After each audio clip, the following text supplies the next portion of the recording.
25 টাকা প্রতি লিটার মূল্যের 42 লিটার দুধের সাথে 40 টাকা প্রতি লিটার মূল্যের 28 লিটার দুধ মেশানো হলো। ওই মিশ্রিত দুধের প্রতি লিটারের গড় মূল্য কত? আচ্ছা,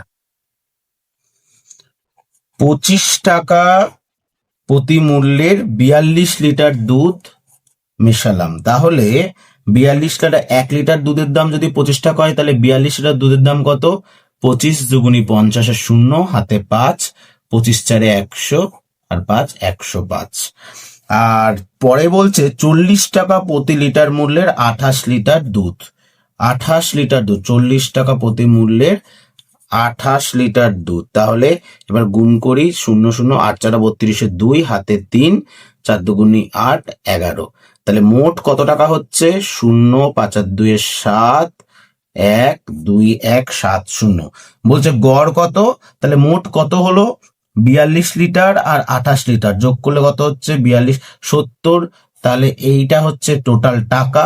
70 লিটার দুধ কাটলাম, 7 3 21, 7 7 31 টাকা। অপশন এ সঠিক উত্তর।